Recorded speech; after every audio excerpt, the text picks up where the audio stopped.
beautiful people, welcome back to my channel. This is going to be a pretty short and brief video, and we're going to talk about not necessarily peanut butter, but fat. Healthy fat. When I learned about saturated and unsaturated fat in, I guess it must have been high school, the way it was described is that unsaturated fat, saturated fat is an E letter. I don't really know how to make that with my hand, but an E, and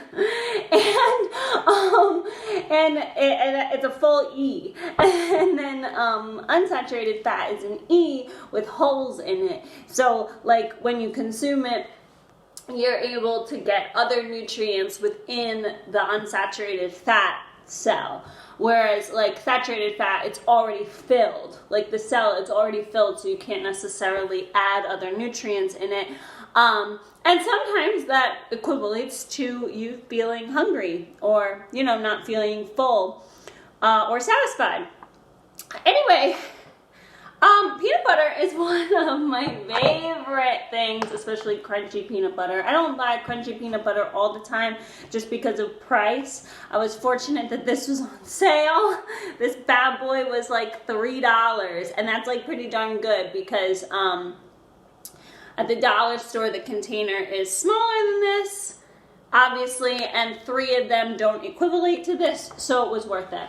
Anyway, let's check out the back, shall we? Because this is what I crave all the time, right? And I did do a science experiment, which I'm going to talk to you guys about, because I like to think of food as a science/chemistry project, especially when I'm cooking. So here's our lovely saturated fat. This thing is like deadly for you. I also have another type of peanut butter too.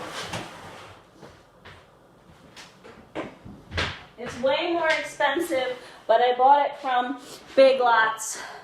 You can't buy this all the time because it's like expensive, but it's the powdered peanut butter. This one's the almond butter. Like I said, I bought it from Big Lots. This stuff's really, really expensive, but it's so good. And I'm not really a big fan of the almond butter taste, to be honest. I'm just saying that it's good in comparison when you look at the back of the packages. I mean, this one, let's check the serving size, 2 tablespoons, yeah. So, look, see, $5 for this, which is a pretty good deal, because this makes more than this would. But again, they don't have it at Big Lots all the time. And the one beautiful thing about this powdered peanut butter is really the fat, and that's what we're going to talk about. I can't read it when it's facing that way. But this one. Total fat, 16 grams. Saturated fat is 3. Trans fat is 0. 21%, 16 grams total fat, 7 grams of protein. Whereas like this one, the powdered peanut butter, and again, all powdered peanut butters are a little bit different, but for the most part, there's less fat. In this case, we have 1.5 grams of total fat, no saturated, no trans fat, which is great, and 5 grams of protein. So this is better because there's more protein than there is fat. This also has 5 grams of carbs, which is something that you want to think about, and this has 7 grams of carbs. So this is definitely better, but again, it's more expensive. Anyway, I crave peanut butter all the time. I'm gonna leave these in the background here, all the time. And I did a little science experiment, because I like to experiment sometimes, I had fat, healthy fat, within each, because even though this has saturated fat in it, like peanut butter is still kind of considered a healthy fat, I think, in the whole general scope of practice. At least I like to think about it that way. So, anyway, I did an experiment one time where I ate healthy fat in 3 different types of meals, and then I ate no fat within 3 different types of meals, okay? So on a daily basis, I eat no fat for the most part. I mean, like, I cook vegetables in olive oil, which I'll bring out for you. Might as well. I only eat 3 different types of fat, okay? Actually, I should say I only really buy 3 different types of fat. Obviously, I buy peanut butter. Obviously, I'm Middle Eastern. I get olive oil. Yeah, I think all olive oil is the same, but I'll show you the nutrition facts in case you're curious. And then avocados. Obviously, I haven't bought avocados that frequent. I don't buy avocado that frequently because this kind of stuff like lasts longer and you get more bang for your buck. Whereas avocado, like, you know, at least you eat like the whole thing in one day. You know, maybe like cut it up into like 3 different portions, but you can't necessarily save an avocado, you know. Like if you cut and open an avocado, like you need to eat it like within a short period of time, and I don't really have the budget for foods like that at the moment. I can't buy a pack of avocado because I'm here by myself, and it's always better to get it in the pack than to buy individual ones. But anyway, that's besides the point. So, talking about my science experiment.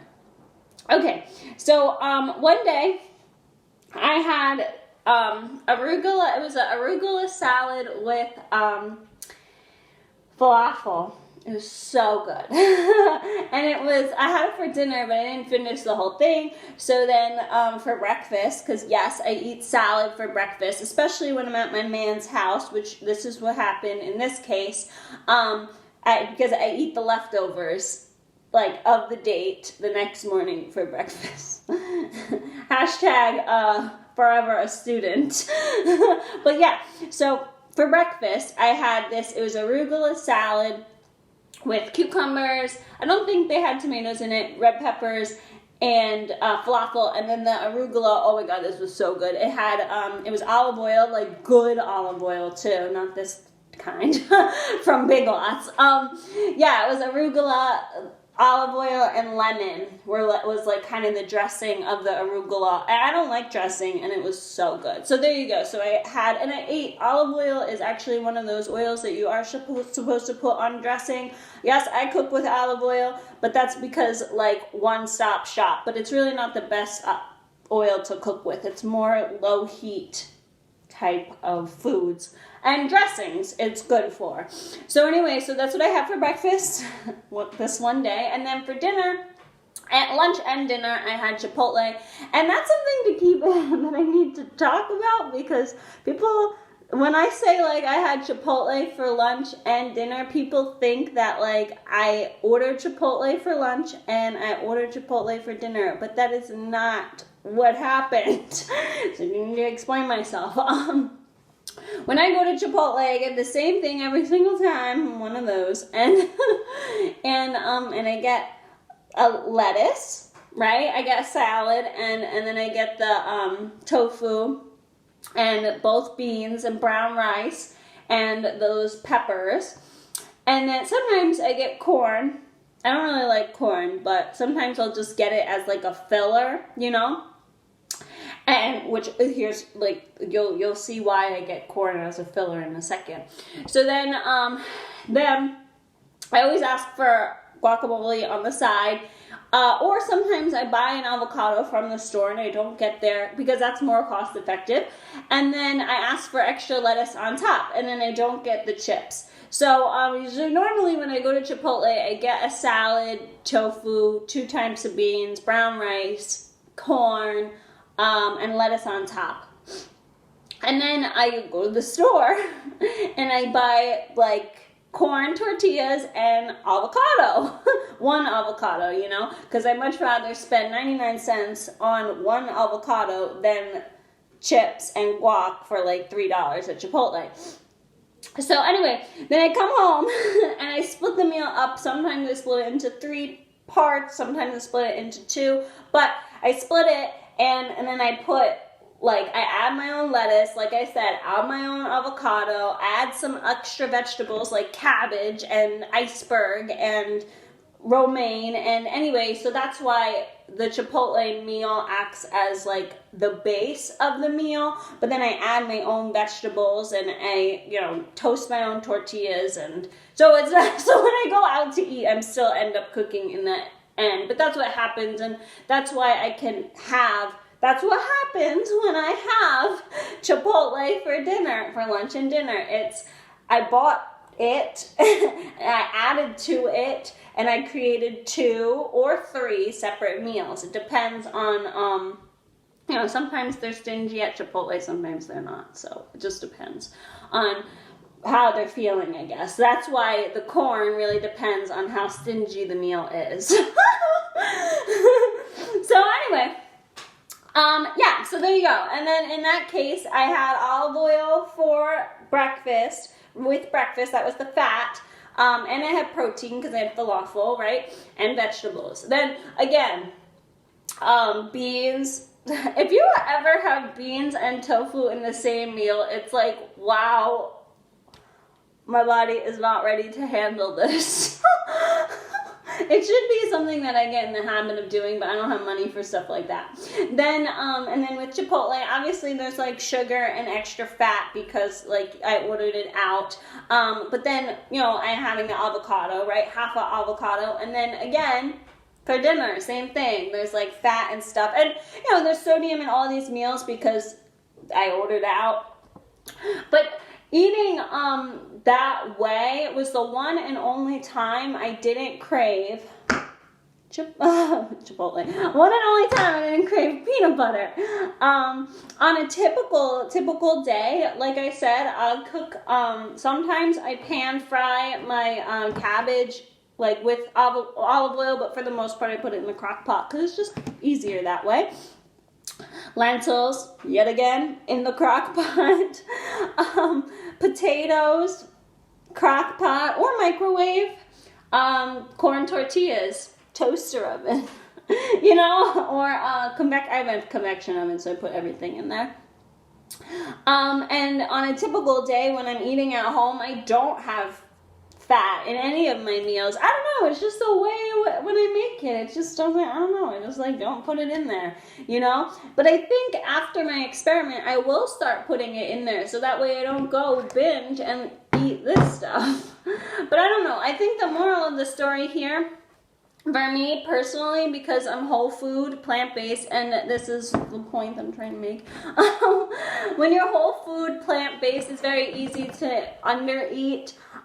Believe it or not, and it's mostly because like food fills you up, real food fills you up kind of on the slow side. So when like some days I eat way too much because it's like, oh, I'm not full, and then all of a sudden it hits you. Just because there's a lot of fiber in whole food, and fiber takes a while to digest in your body. So that's something that sometimes you can overeat when you start a whole food diet. You can also undereat because, again, like if you have protein and vegetables in one meal, it fills you up pretty fast and it makes you full even though it's not high in calories. Like I have cabbage and lentils all the time and one portion fills me up, but calorie wise, like that's not enough, you know. I'm gonna get hungry like an hour later. So bottom line is I think it's good to treat yourself and have something like this and have peanut butter. And if you do crave like something like peanut butter, I mean, the more you get on, the more you change your diet, and like once you change your diet and you kind of stick with something for a really long time, like I've been whole food plant-based for like 3 years now, so my body's kind of used to it, I guess, and I get cravings for similar things. But if you're changing diets frequently or lifestyles frequently, then you know there's lots of variables. But for the most part, personally, for me, having chunky peanut butter with some oatmeal cookies like once a day, it's actually okay because most of my meals are low-cal in general, and most of the time I don't really eat that much because I get kind of full sort of fast. But I will say, if you are a peanut butter craver and your life is not like mine, I highly, highly recommend this powder stuff. This stuff is wonderful. You can make it thickens up, just to let you guys know, because I have gotten that question before. And yeah, it doesn't get as thick as peanut butter, but it gets pretty thick. And it's not that sweet, but you can always add like honey or maple syrup or agave to it. I'm not a big fan of agave, to be honest. It's not really good bang for your buck. Just saying. I've never had it though, so I've drank tequila before, but I've never actually had agave because it's not cost effective. But anyway, yeah, so if you're a peanut butter lover, I would highly, highly recommend this powdered peanut butter. And even if you're an almond butter lover, if you're a cashew, but they make it all. This was just the one at Big Lots. So yeah, so I recommend that. But if you're somebody like me and you need the extra fat, go for it. Go for it, girl. Go for it, guy. Like, you got this. Anyway, that's the end of my fats. Just pretend that there's an avocado here because, I didn't buy one. Anyway, talk to you guys later. Bye!